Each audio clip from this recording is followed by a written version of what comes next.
गुन्हे शाखेचे अंमली पदार्थ विरोधी पथकाचे पोलीस निरीक्षक मस्के, त्याचबरोबर पोलीस उपनिरीक्षक मोरे आणि त्यांच्या टीमने दिनांक 12 जानेवारीला देसाई नाका शील्ड टायगर परिसरामध्ये एका संशयित आरोपीला ताब्यात घेतलं।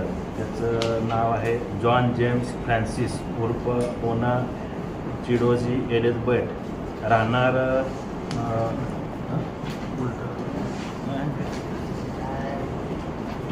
राहणार मस्जिद बंदर मुंबई आणि मूळ राहणार आहे नायजेरियन। याच्या ताब्यामध्ये आपल्याला देसाई नाक्याला एकूण 661 ग्रॅम MD अंमली पदार्थ मिळून आला। त्याची किंमत सुमारे 66,18,000 रुपयाच्या जवळपास आहे। या आरोपीवर यापूर्वी बांद्रा मुंबई येथे NDPS अंमली पदार्थ विरोधी कायद्यान्वये तसेच खोटा पासपोर्टच्या अनुषंगानं गुन्हा दाखल आहे। सदर आरोपी हा सध्या पोलीस कस्टडीत असून त्याचा पोलीस कस्टडी रिमांड हा दिनांक 17 जानेवारीपर्यंत आहे।